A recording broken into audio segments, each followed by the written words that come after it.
Very good morning. Welcome to this DME session. We will be next 1.5 hours. We will be experiencing this new molecule which has come of late. Obviously, this is new to India. And what is the effect in DME? So, experience a change in the treatment paradigm of DME. First of all, it's my privilege to introduce to our esteemed speakers and a panelist and chairperson. So first of all, I would like to call Dr. Saurav Sinha to the dais.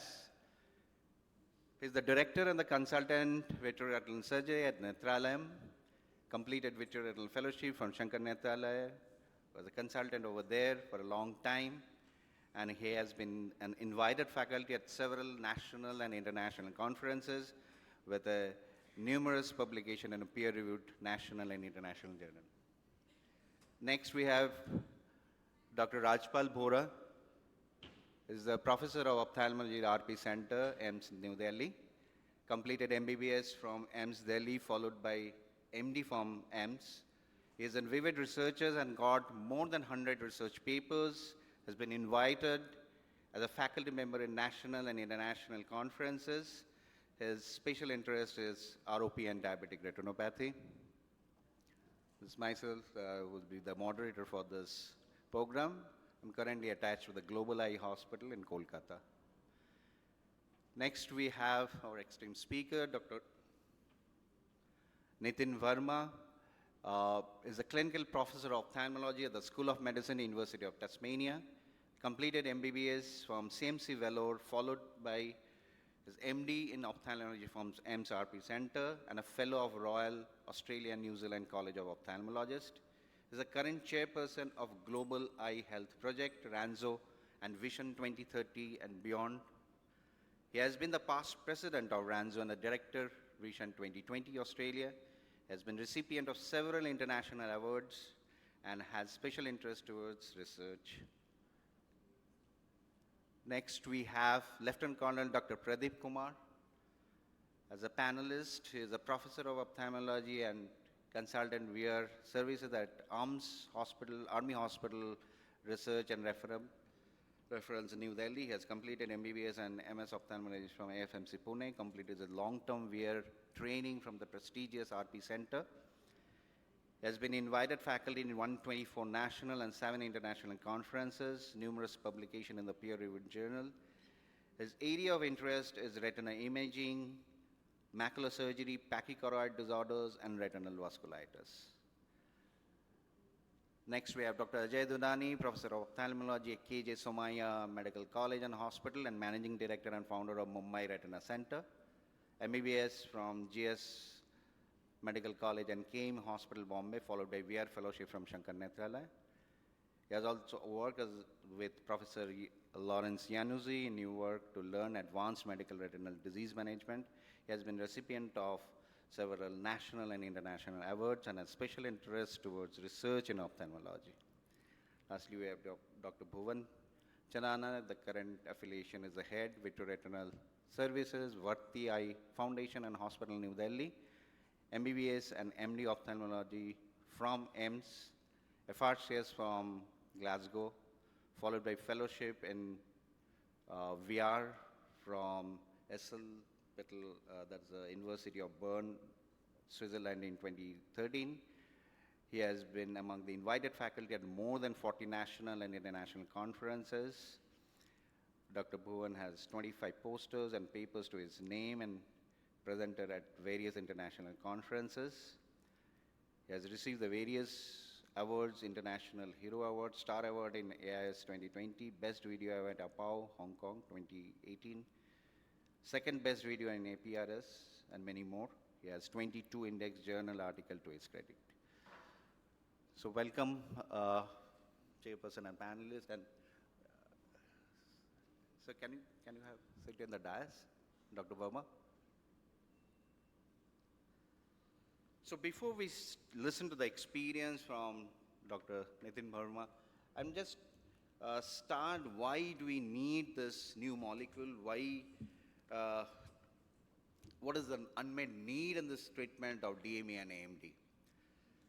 So, treatment development, we know that the past goal was to maintain the vision. The laser photocoagulation as a primary treatment for diabetic retinopathy and DME, the PDT for neovascular AMD. But the current goal is to improve vision, that is through intravitreal anti-VEGF, ranibizumab, aflibercept, brolucizumab, corticosteroids, and now the new molecule which blocks both the VEGF as well as the Ang2, that is the faricimab. Now, over the 15 years, the anti-VEGF therapy transformed the lives of millions of people and reduced the incidence of rate of legal blindness. If you see the neovascular AMD, introduction of anti-VEGF actually reduced 50% in the incidence of legal blindness attributed to AMD. And if you consider diabetic retinopathy, even the figure is more, that is more than 75%, there is a reduction of incidence of legal blindness after the introduction of anti-VEGF. So anti-VEGF actually has transformed the treatment pattern in both the DME as well as the neovascular AMD. So despite the progress made, which we just saw, the retinal disease remains a leading cause of visual loss with increasing global prevalence. You can see in 2020, the numbers has increased from 20 million to 31 million in 2040. Both the neovascular AMD and the DME worldwide populations are increasing. And the visual acuity maintenance in the long term requires intensive anti-VEGF therapy. We have seen a lot of trials where the results are pretty good, but when it comes down to the real life scenario, it's not that great. The main reason being it's under treatment. And you can see in all the country, not only in India, in all the country, the number of injections, and if you see it in 2 years, where we at least need in the 7 to 8 injection in the first year. You can see in 2 years it is only 5 injections in Italy, and comparatively better situation in UK, that is 9 injection in 2 years. The patients experience a significant injection burden, not only the financial burden, there are like this intravitreal injection causes a stress and anxiety. 54% of the patient complain that. And patients value the innovations that reduce the injection burden. It's not always possible to get an injection every 4 to 6 weeks. So the desire for an injection is there where the treatment burden will come down. Now, burden of neovascular AMD and DME therapy and healthcare system is multifactorial, as we can see. The treatment choices, monitoring needs, the treatment regimen, the drug cost, which is one of the important factors in India. Obviously, we have discussed the increased prevalence and longer patient life expectancy also increase this population. So why do we need new treatment for neovascular AMD and DME? We need something which is better efficacious and stays for a longer time. There is a lower treatment burden, and the same with the AMD as well. So the unmet need, the treatment resistance to anti-VEGF injection, 20 to 40% in neovascular AMD, and as well as 15 to 20% in diabetic retinopathy do not adequately or fully respond to anti-VEGF therapy, and they require an alternative therapy either to another anti-VEGF or to a steroid. So 40% approximately in the DME patients are also resistant to anti-VEGF therapy. So there is a need for novel treatment options. Now I think it's time to listen from Dr. Verma, his experience with this new molecule in DME. May I request Dr. Nitin Verma?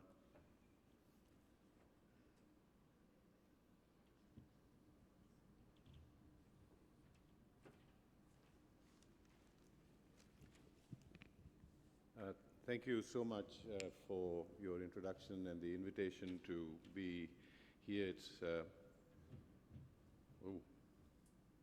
okay. You know, all these studies. Some people take a lot of joy in going into the nitty-gritty of all these studies. But what I'm going to try and do today is really translate all this data into what it means in day-to-day clinical practice. I'd like to thank Andrew Chang, one of my colleagues in Sydney, for using some of his materials, and also to tell you that I come from Hobart, which is the bottom end of Australia. It's the capital of Tasmania. Those of you who follow cricket, it's where David Boone and Ricky Ponting and Tim Payne come from. But Hobart has many other claims to fame. One of them is the Sydney to Hobart yacht race, which finishes in Hobart, and so here are some of the boats. But anyway, that aside, let's get on to the business of diabetic macular edema. Both DME and neovascular AMD require sustained and effective treatments. I think, as been pointed out, the biggest reason why we have less or suboptimal results is because we don't treat often enough.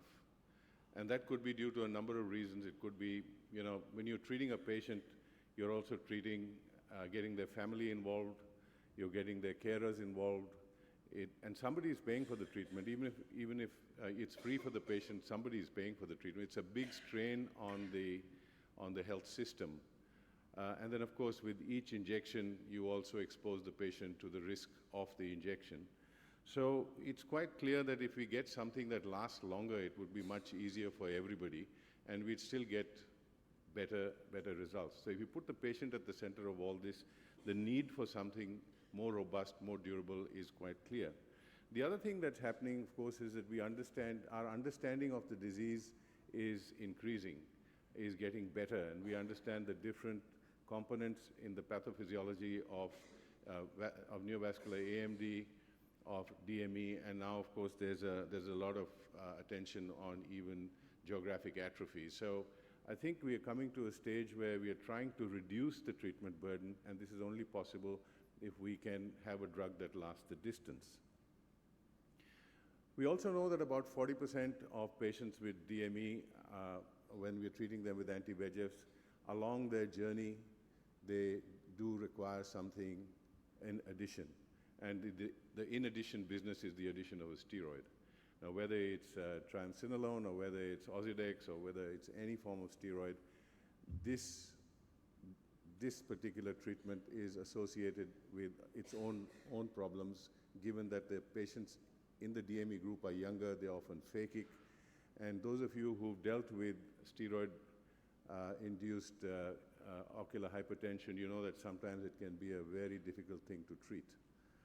So if we had a drug that could handle both aspects of the pathophysiology or pathogenesis of diabetic macular edema, then it would certainly be good. So the angiogenic side and the inflammatory side.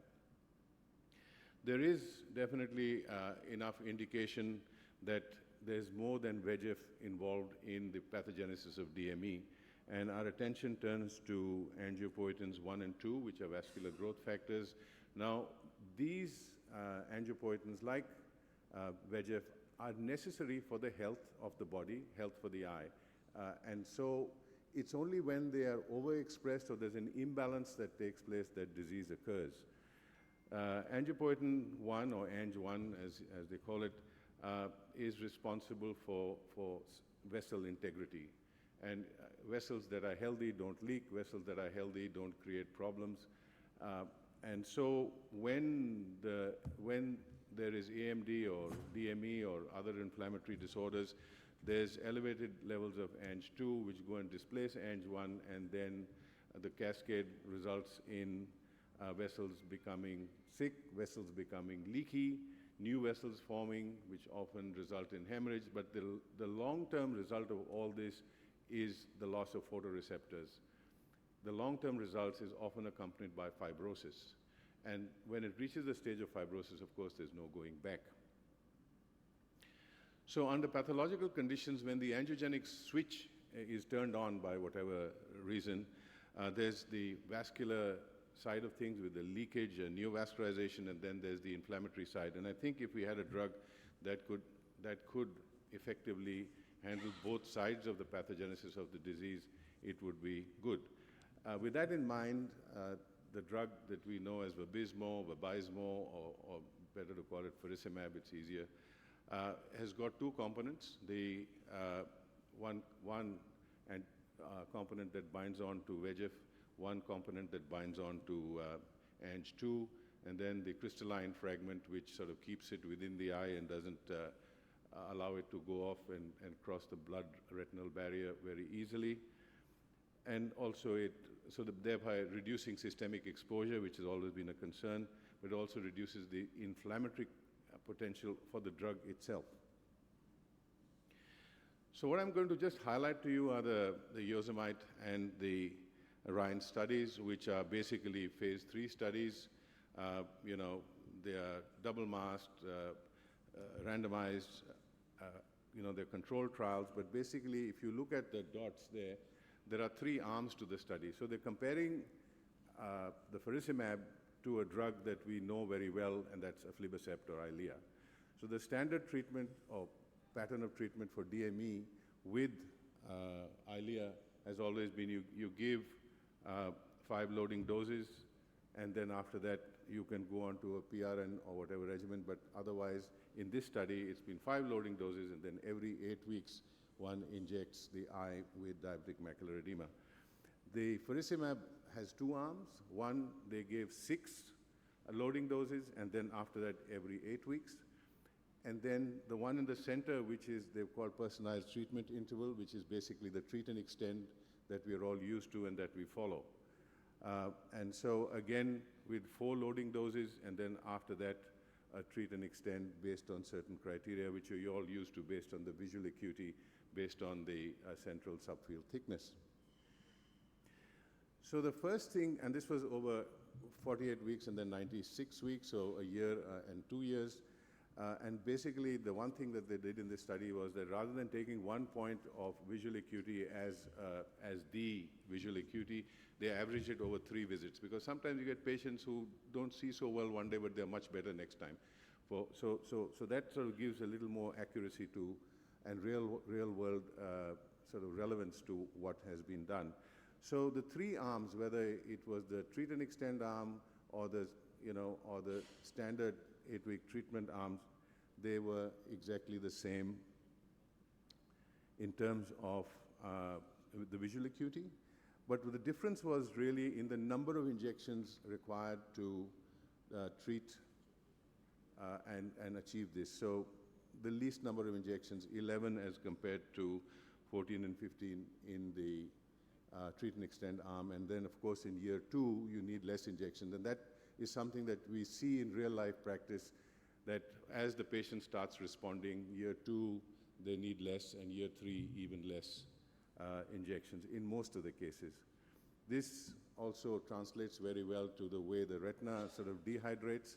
But what you see here is, if you look at the arms that were on specific dosing, they've got a sawtooth pattern, whereas the green line, which is the treat and extend, is a very smooth line.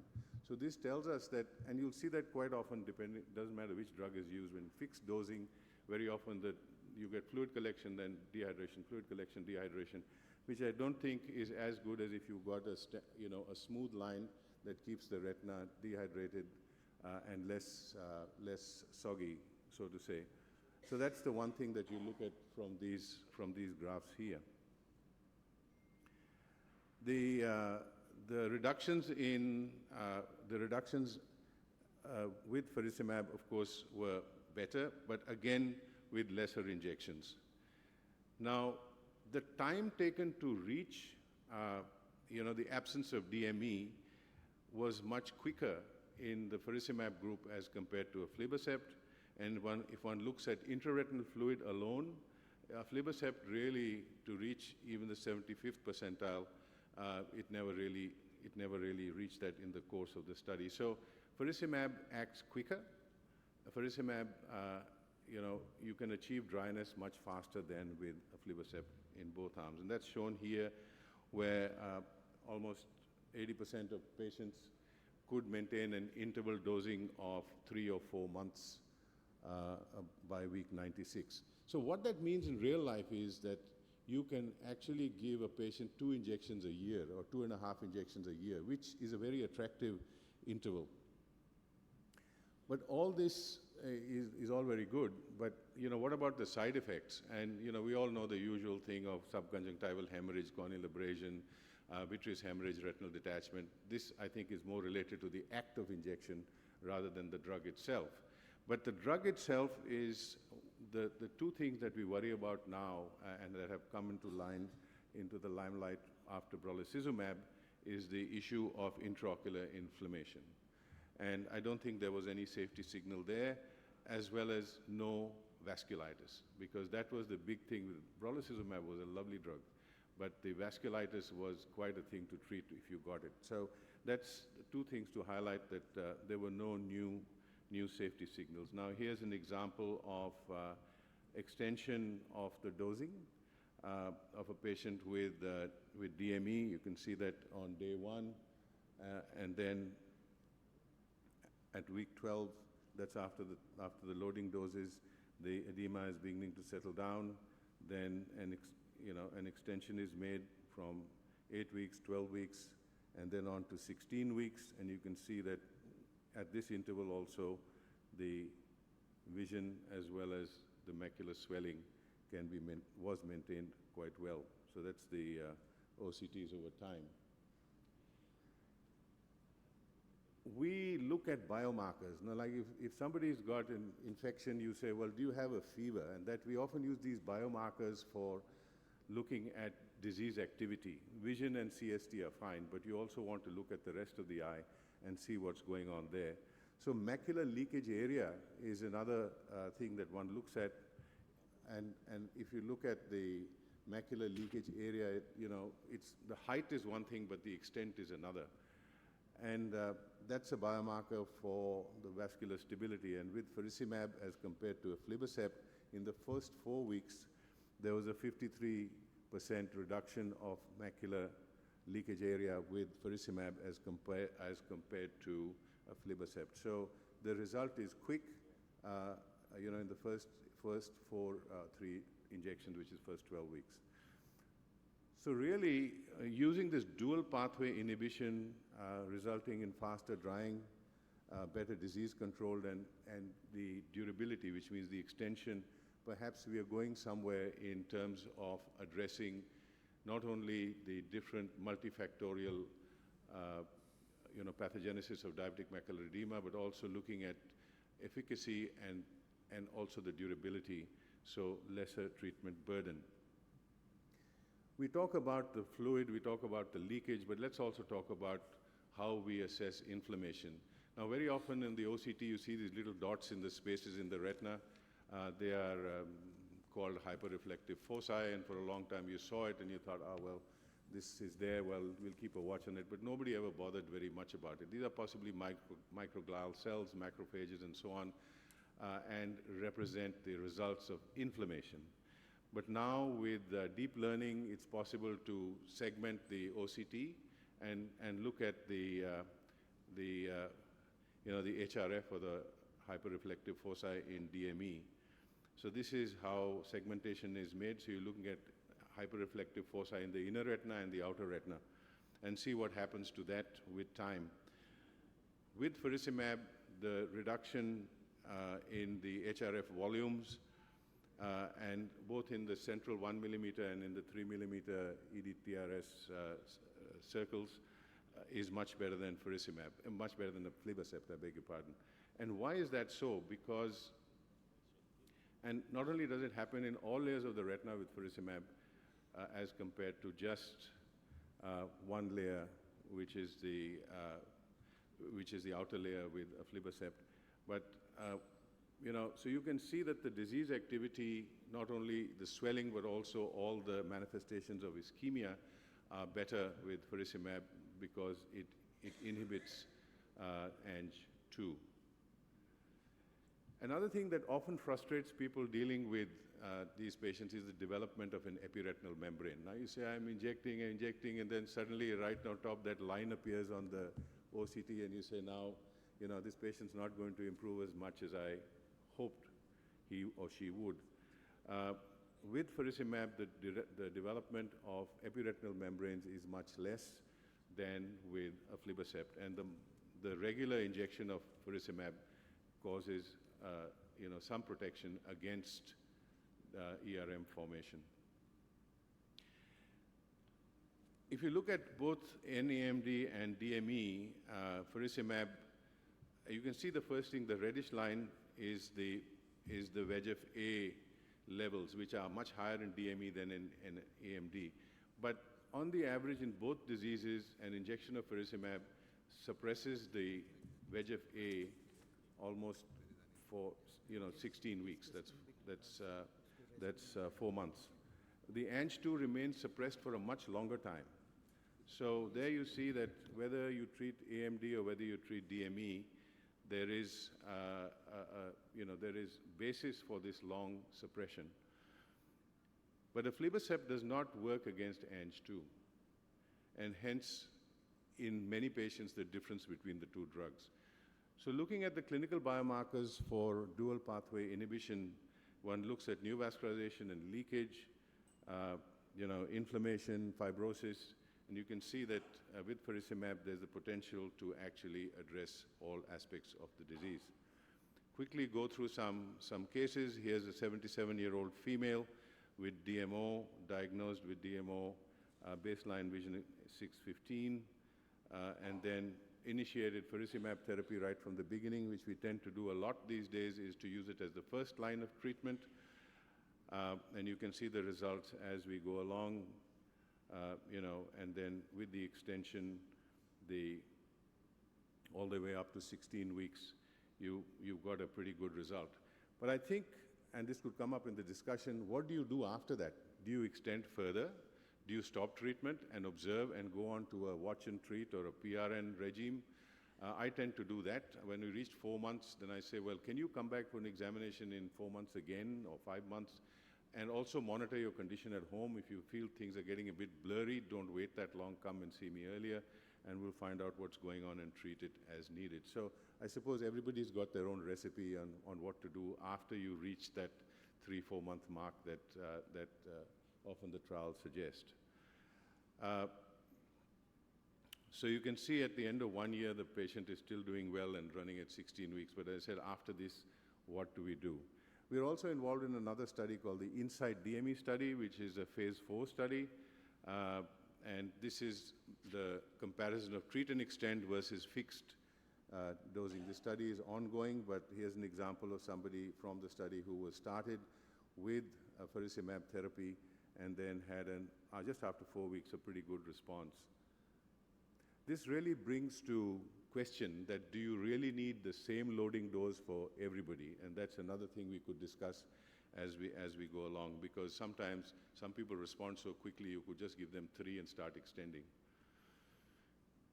Perhaps the biggest cohort of patients are the ones where you've been treating them with one of the other drugs that were available or are available, and then not finding that you're getting a good response, and you say, well, what do I do now? And here's an example of a patient with DMO who's been getting plenty of aflibercept and bevacizumab.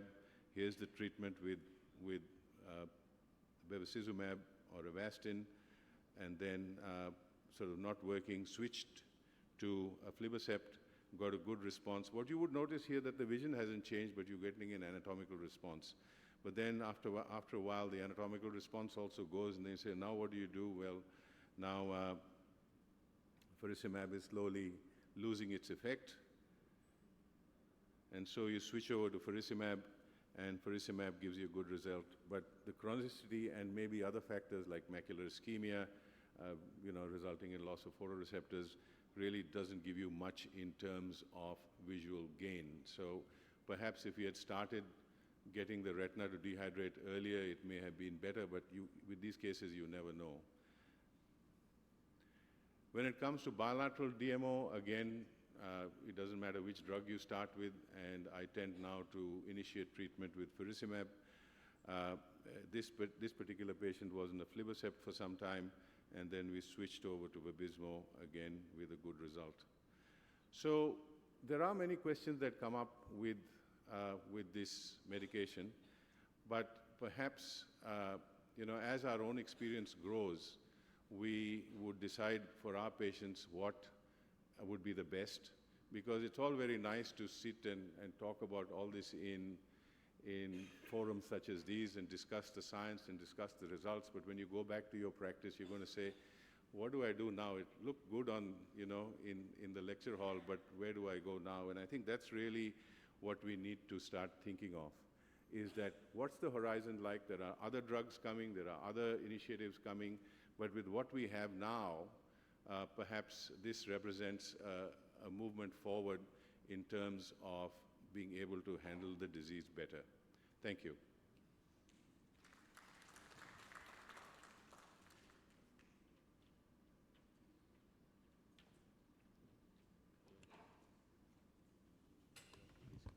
Thank you, sir, for the excellent presentation. We have a panel discussion with the esteemed panel over here, and Dr. Verma is there. We have few questions.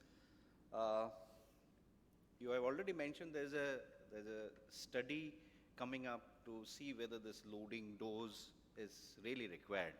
Considering the fact this medicine acts for a longer time, it's more effective. So what do you think from your personal experience, is this 5 loading dose at all required from in DME patients? See, in studies you need to have a protocol, so you have to have a protocol.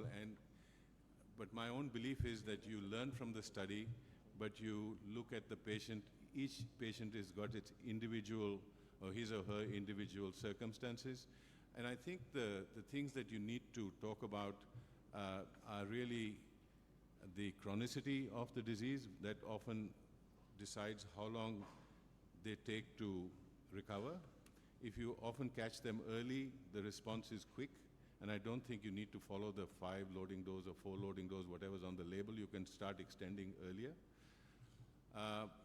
The other question that comes up, I think, is also when a patient comes from very far, you can't follow the book then.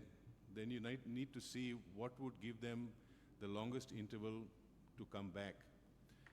The other thing that comes to mind is what are the other coexisting diseases. Very often you've got patients who've got diabetes all right, but their primary problem may be complicated by a vein occlusion or something else. So you just got to look at the patient and say, but overall it's the first 2-3 injections that give you a sense of where you're going. And I for one, don't stick to loading doses. Loading doses are a concept which are not often required for real life. Professor Bora, what is your current practice in treating DME? Do you go for the loading dose or treat and extend? What is your practice? As he has already mentioned, the majority of patient compliance is the important factor and finance is the another. So whenever patients comes, we have to convince him for the, as far as the, in all the study, as you say, the loading doses are there initially. But as he said, Dr. Nitin, we have to be titrate according to the personalized medicine, according to the person to person. So if we can treat in the initial stages and stabilize them, that is the one of the important thing. So for stabilization of the disease, because if you don't give, the chronicity increases, which decreases the, which impair the photoreceptor functions. So I think as far as the majority of the company are saying, the loading doses, 3 loading doses should be given stabilization of the all these things. The advantage, as you said, if we can have an increase in the duration, the compliance factor can be taken, because majority of our patients are not compliant, so they can go and come. Next. Yeah, so just want to add and also want to ask on the same question. I think what my perception is, you have to have a different approach, both for AMD and for DME. For neovascular AMD, probably with the superior drying, I don't think that now we need a loading dose. Probably in a study they mentioned loading dose. But if you've got a drying with a single injection, probably you can move on to treat and extend or PRN. But for diabetic macular edema, what the past studies and I think even the present studies which show that you have to treat diabetic macular edema early and aggressive. That will lead to good final outcomes. So even from studies from aflibercept, they gave monthly injections, 5 or 6 till we had a dry retina protocol T. And similarly, I think in Vabysmo also they're giving a 5 loading dose, because diabetics do not respond like AMD patients. They don't have that wow factor the first injection or second. So diabetic macular edema has to be treated with repeated injections till we get a dry macula, and that will have a better anatomical and functional outcome over the long term with decreased injections. I think this also applies to Vabysmo. Also, my use is limited to 9 or 10 injections, but probably with time we'll come to know. I actually concur with him, you can't put both the disease in the same basket. And as we have seen that, compared to AMD, DME is a more relatively, it is a finite disease is what I would say, So the first year, you have to do more intensive treatment, and the need for the injection the second and the third year reduces. And the most important thing I want to say, in our patient sort of population, the control of diabetes is very important. If you've not had a systemic control, it's unlike AMD where you're just treating the eye. Here, you have to take a holistic approach. You have a good HbA1c, good treatment for anemia, treat your nephropathy, treat your lipids, and you will get a better effect with the same injection is what I feel. And do you feel this new molecule will work better in the DME in a real world scenario, because it actually stabilizes, the vascular stability is there? Yeah, so actually, frankly, is my experience. I have used it only for AMD so far, but we have Dr. Srinivas Sada, whom I was just having a personal discussion with. Dr. Vas Sada is there. So he said in his experience, he has seen that the effectivity is better in AMD versus DME. We could have his opinion. He's there. Dr. Srinivas Sada. Dr. Sir, can we Srinivas. have your opinion, please? So by the time you walk there, I'll ask you a different question also. When you say loading dose, we are saying monthly. Can we do it maybe 6 or 8 weeks, or just to increase the area over there also in DME for Vabysmo? So I'll be specific on that. So, thank you for the questions. Yeah, we've been using these agents for probably a couple of years now with Vabysmo. I would say that we find it to be useful in both settings. I will say, just as Dr. Ajay was saying, that in my own personal experience, we've seen I have more cases with neovascular AMD where I've seen a big differential effect. I do think you can get longer intervals, but that's again my opinion. It's an interesting discussion about the loading, because I also agree with Dr. Nathan, what he just presented, that I tend not to load patients. I treat to dry, but once they're dry, I will extend them or what have you. But it's an interesting thing in the setting of diabetic retinopathy. There's a thought that the Ang2 blockade may actually be disease modifying. And it's possible that you lose that disease modification if you don't follow the clinical trial protocol or you don't load. And that's an unknown question. That's something we'll have to see. Will it be true that if you actually were aggressive early, did the loading, that maybe several years later you'll get some further change in the disease? That remains to be seen. So that's the one caution I would say, although having said that, I personally don't load.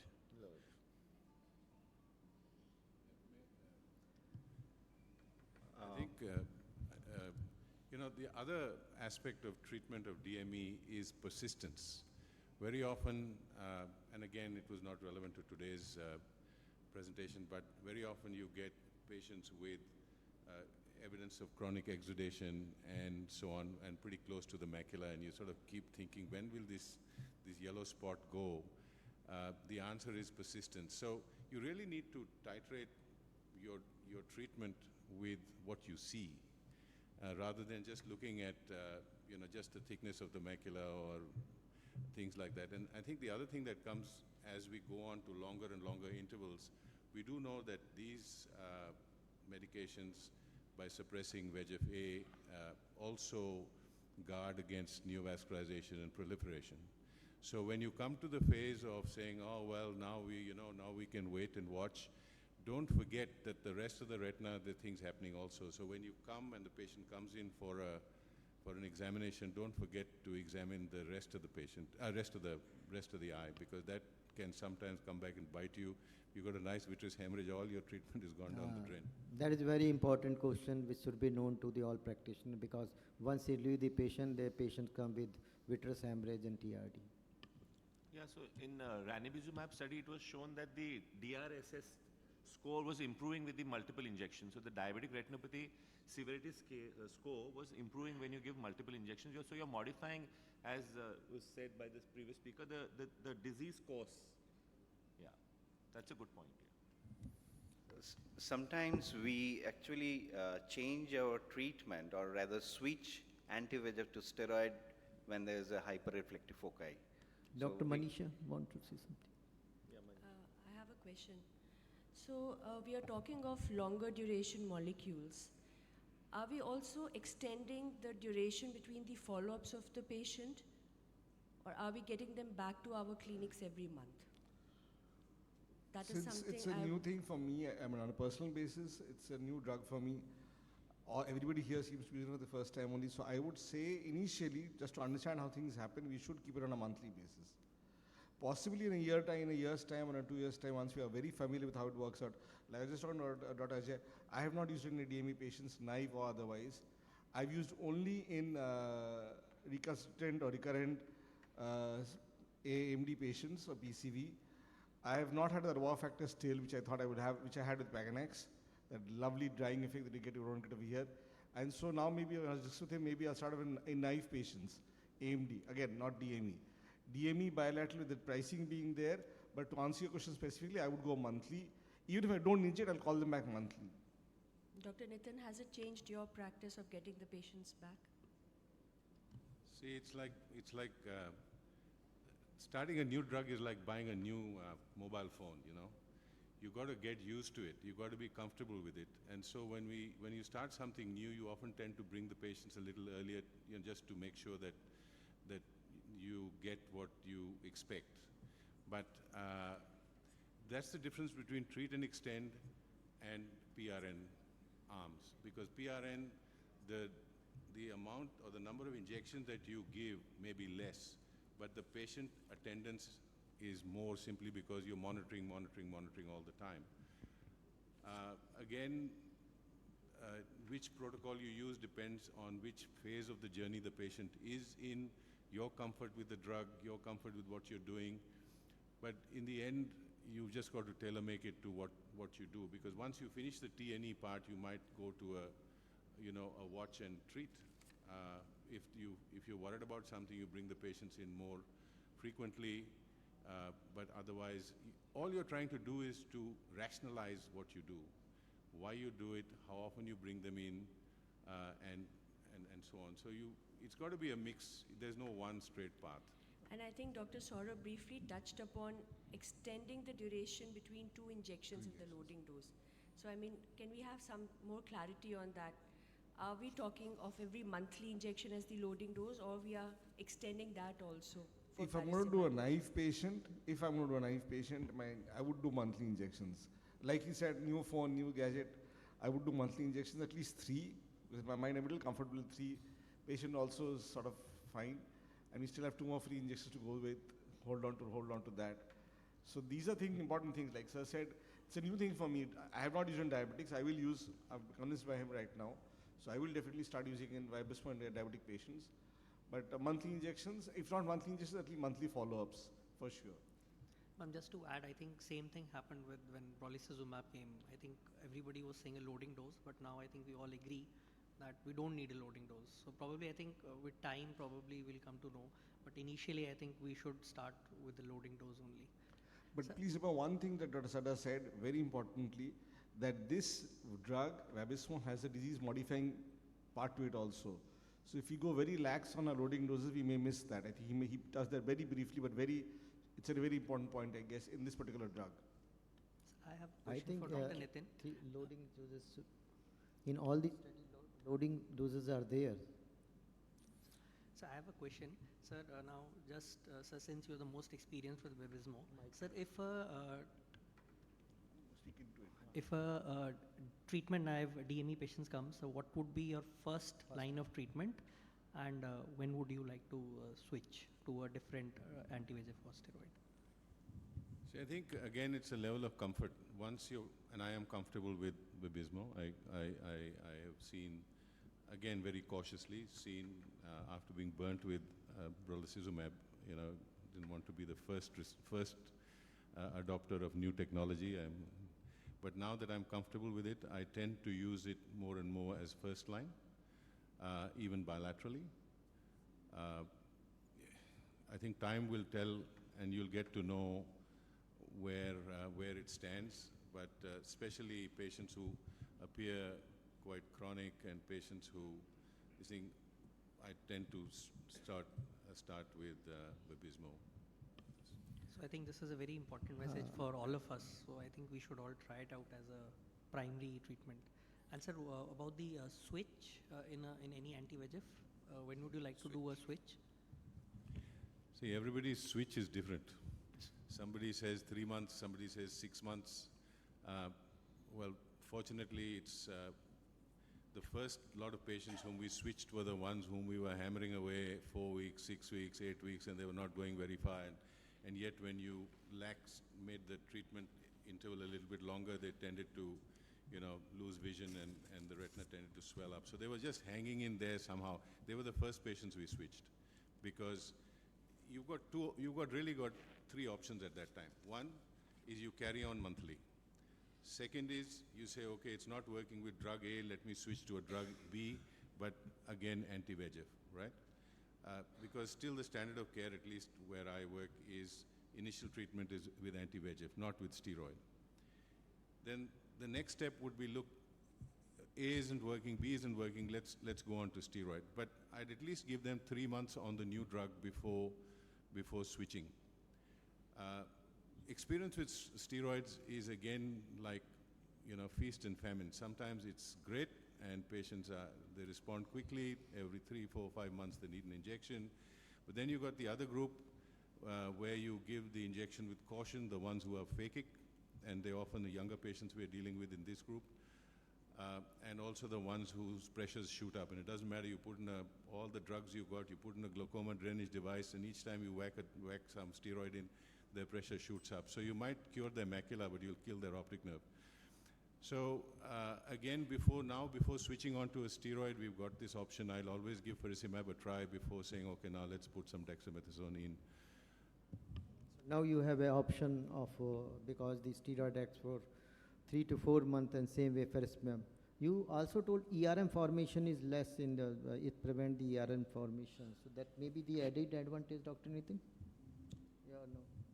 I can't tell you from personal experience, but all I can tell you is that you're treating a patient and then they get that nice little ERM forming, and then you got one more thing to explain to them as to why their vision isn't improving. So again, if the study shows that, we'd believe it, and you'd say it wouldn't be a bad idea to consider that as an option, but I don't think that's the primary reason for switching. How effective is Vabysmo for this HRF? We were just discussing HRF, we shift to steroids, so how effective is it using Vabysmo for HRF? For HRF? Yeah. See, again, in routine practice, we don't really start counting those little dots, and nor do we have deep learning or any artificial intelligence to check. This is all nice in studies. It just adds on to whether it works or it doesn't work. But what I look at are these hyper-reflective foci that anybody can see in a standard high-resolution B scan of whichever machine you got. And it just gives you an idea that, look, this is not simply fluid, there's much more than that. So, but now again, I wouldn't count them, I just look at them and say, yeah, good. Sir, I would ask the panel, sorry, go ahead. So I wanted to ask you something about the peak efficiency that you see with faricimab, compare it to brolucizumab, because both these molecules, we firmly believe now that they have a longer durability. That is accepted. You have almost 2 years experience with this drug. So talking about the peak efficiency, the wow factor which comes with brolucizumab, does it come with faricimab also, or it doesn't? There are two wows in this game, one for the guy who's injecting and one for the patient, because you look at the OCT and say, wow, it's responded quite well. My experience with brolucizumab has been some time back. We've stopped using it now. It's still available, but we don't use it simply because of, and if you've seen vasculitis from brolucizumab, it can be fairly vicious and violent. The peak efficiency in a clinical sense is difficult to judge. We look at the speed of resolution rather than, when it happens.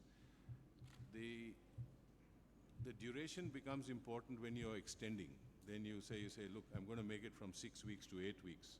I'll see you at 8 weeks and things are fine, and then go on further.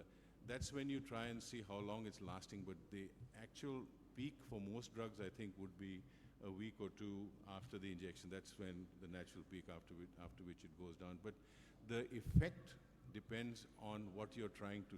If you got just that much of edema, or you got that much of edema, the result is going to be quite different. And the durability again is going to be different if you've got aggressive disease versus non-aggressive disease. But in DME, there's generally very little quick wow factor. It comes in weeks. In NAMD, sometimes it's much faster.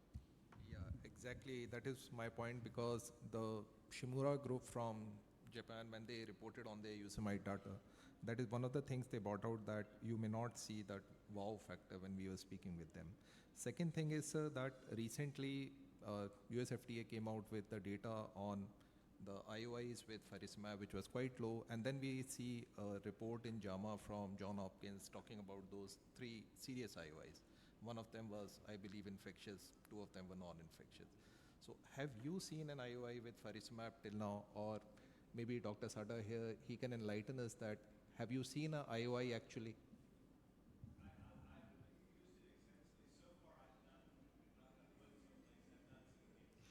Good. Great. And Great. one very important thing that we all like to talk about is that where this particular drug is going to find place in our practice. So just thinking about the pharmacoeconomics of this particular drug, this is one of the topics which is very close to my heart. When we break down the per vial price of this particular drug, it will be ballpark about 24-25 with the pricing and the discounting that the company is offering. And with the biosimilars, I'll compare it to the biosimilar, the cheapest option that we have, which is government approved, is about 8,000 to 9,000. So when you do a balancing between a 3 monthly visit or monthly 3 visits of the patient, the pricing is almost the same. So the option now depends on whether the drug lives to its promise of more than 12 weeks durability. Because if it does so, it will be a game changer in the pretext of India. One main question I wanted to ask the panel: the diabetic maculopathy affects the younger population who are active, who are unlike the AMD patients, who require their vision. So I wanted to know, do you do they have both eyes DME, so would you do simultaneous both eyes injections, or do you call them again for the other eye? I just want to know what's the protocol everybody's following. Do you remember the first time you gave an injection? Did you sleep the night before? No, I didn't. Same thing with bilateral injections. You sort of always try to find an excuse not to give it. But in real life, I think there's enough data that it's safe. All right? And I think that we tend, again, looking at the patient's convenience. Some patients will never have 2 eyes together because, it does affect your vision for some time. They can't drive back. I've got a guy who comes on a Harley Davidson and he has 1 eye done and goes off. But most people will require some assistance to go back home. So I think it's really on the patient. From the safety angle, I've got no issues at all. So if you increase the duration, the chances of end of tunnel will decrease. That is your point you're saying. If you increase, not the bilateral, but if you have to give the second injection, the duration will increase. That is the only advantage which you have. But I believe, sir, this question has been pretty amply answered with our experience in ROP when we have been injecting bilaterally. Till such time that you are treating both the eyes separately with 2 separate drugs, 2 separate trolleys, I don't think it's going to make a difference in the incidence of Incidence of endophthalmitis, yes. Slight, you can give it, but the reason which we were not giving was because of the systemic toxicity. Because with ranibizumab, when they gave it, the study said that you should have an interval of 5 to 7 days if there is a risk of systemic toxicity if it's happened. And it's very difficult to predict with these drugs whether anyone will occur a CAD or will not occur or something. But I think we all have experienced sometime or the other in our practice over a long period. Patients on anti-VEGF maybe less than 0.1%, but some of them has experienced a cardiovascular event. Because I saw a patient whom No, I but- gave Avastin and who developed a stroke the next day. So I'm not using Avastin right now. So only because of this risk factor, probably I would like to always space my patients for 5 to 7 days. Just for the risk of DME the is system. different from ROP, where ROP aggressive require immediate ROP management. is something It's a which blinding requires disease, but a in the much- hair we can wait for 3-4 days. It is not going to make a difference. Dr. Verma, I have a question for you. Like, you have been using all the molecules. We don't have much experience of Vabysmo and DME. So what is your first line choice in the DME patient now? Now that you have used the aflibercept and brolucizumab and obviously the ranibizumab. So where does the Vabysmo come to your practice? With, again, sticking to DME, I think I'm tending to use Vabysmo more and more as first line. Ask me 1 year down the track, I might tell you differently, but so far that's what I'm doing. What are the advantages of this faricimab as compared to other drug available? One you have already told, but you can repeat. I think the hope is to you know, to reduce the injection burden. Yes. I think most people who inject are trying to do that in terms of, you know, it's becoming unmanageable. That's the bottom line. And it's becoming unwieldy for the patient, it's becoming unwieldy for your practice, it's becoming unwieldy for the government, and we just have to do something. So I think that's going to be the first thing, that if the patient is, ultimately don't forget we are treating a patient, not a pair of eyes. And you really got to look at it from that point of view, what would be the best for the patient. Every diabetic patient does not have just an eye appointment. They've got appointment with every specialist down the track. So you've got to look at that they can come and make the appointments, they'll get the treatment in time, and so on. I think that would be my thinking, that if I can treat them less, that'd be better. How is the pricing of Vabysmo versus Eylea in your country? They're all about the same. Same, They're all about the same. I don't think, keep Avastin out of the game because that's much cheaper, but they're all about the same. So I don't think, like you said quite clearly, that, you know, pricing is not an issue when you're trying to compare drugs. So we can use as a first line of drug according to you. So do we have any question to the panel or Dr. Nitin Verma? So if you don't have question, I would ask Dr. Saurav Sinha to conclude, or Professor Bora to conclude the session with their closing remarks. So at the cost of repetition here, I think a few take-home points would be, one, this is a new drug. Let's all use it and see how it goes along. Please understand today's presentation was only for DME, so don't interpolate with the different disease. We think differently for both the diseases. This is more of a bilateral disease. Cost-wise, Dr. Pradeep had a very important point. If you look at the long-term, 1 year cost, possibly it's not as much as we think it is. Because a lot of people are dispersing the state, oh, it's so expensive. So if you think long-term, maybe it's not that expensive. Safety-wise, vis-a-vis brolucizumab, a lot of us are feeling it's a little safer than Paganex. Again, that's a personal perspective. I know a lot of my colleagues here in this city who used Paganex in huge numbers and swear by it. We've not had much experience here in India regarding DME, so I think it's a good option to start using in DME.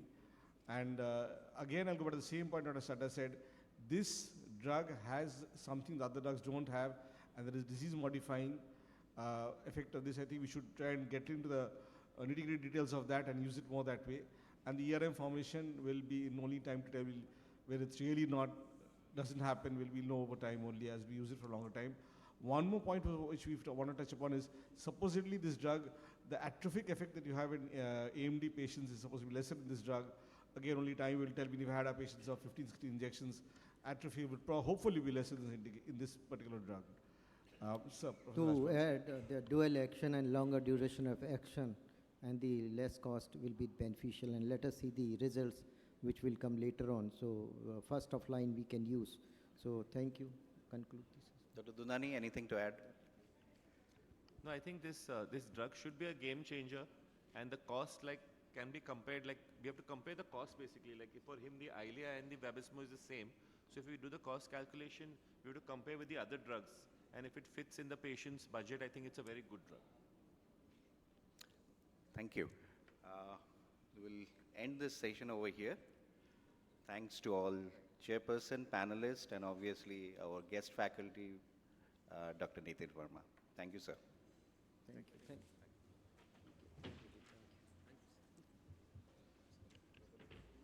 Thank you.